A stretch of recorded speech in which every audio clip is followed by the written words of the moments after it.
अच्छा जी, ये जहाँ इन्होंने छोड़ा है मैं वहाँ से शुरू करूँगा।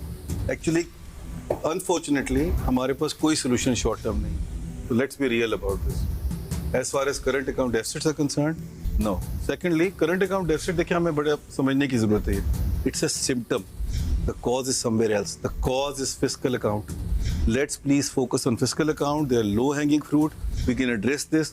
वो उर्दू में कहते हैं ना विस्की गांठ, वो विस्की गांठ जो है ना वो फिस्कल अकाउंट है। We need the core is fiscal account, address the fiscal account and everything will start falling in place. I hope so, क्योंकि हमने 2 घंटे अपने ट्रांसमिशन के फिस्कल अकाउंट को दिया, हुकूमत भी उतनी तवज्जो देगी। It deserved it. मैं सिर्फ एक गुजारिश आपसे कर दूं कि देखिए बात यह है कि इस वक्त सबसे बड़ा प्रॉब्लम हमारे इंपोर्ट्स का, किसी ने यहाँ पर कहा कि जी इंपोर्ट्स जो है वो हमारी इस कंट्री के हिसाब से बहुत कम है। नहीं, वो तो ठीक बात है, मगर वी आर 93% जो हम प्रोड्यूस करते हैं, जीएनपी हमारा जो ग्रॉस नेशनल प्रोडक्ट है उसका 93% हम खा जाते हैं, कंज्यूम कर लेते हैं। हम एक्चुअली डॉलर खाते हैं। This is where our problem is and we need to address that problem on our import side. Export side पे जेनेरिक बातें हुई हैं। देखिए मैं बताऊं आपको, ये आईटी को भी खुदा के वास्ते इतना ना बोझ डाले इन पे, इनको टाइम लगेगा अभी।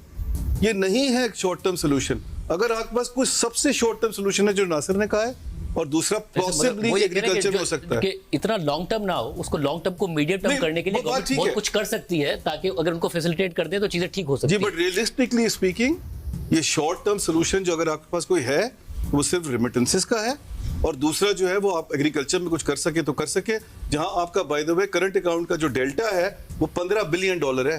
$5 बिलियन एक्सपोर्ट, $10 बिलियन इंपोर्ट। अगर आप वहां पर अपने आप को मैनेज कर गए तो आप कर गए, otherwise there is a problem.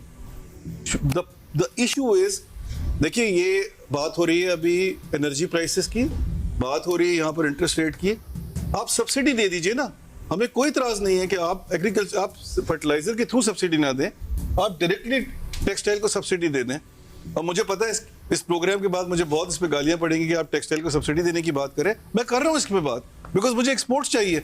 मगर अगर ज़ियाद जो है वो उसके मुझसे जो कमिट करते हैं कि वो नहीं कर सकते, तो वो सब्सिडी विड्रॉ होगी। That has to be performance driven.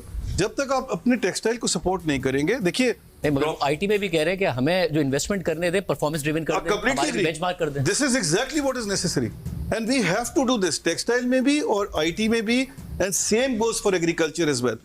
Everything at the end of the day is in fiscal account, Shazib.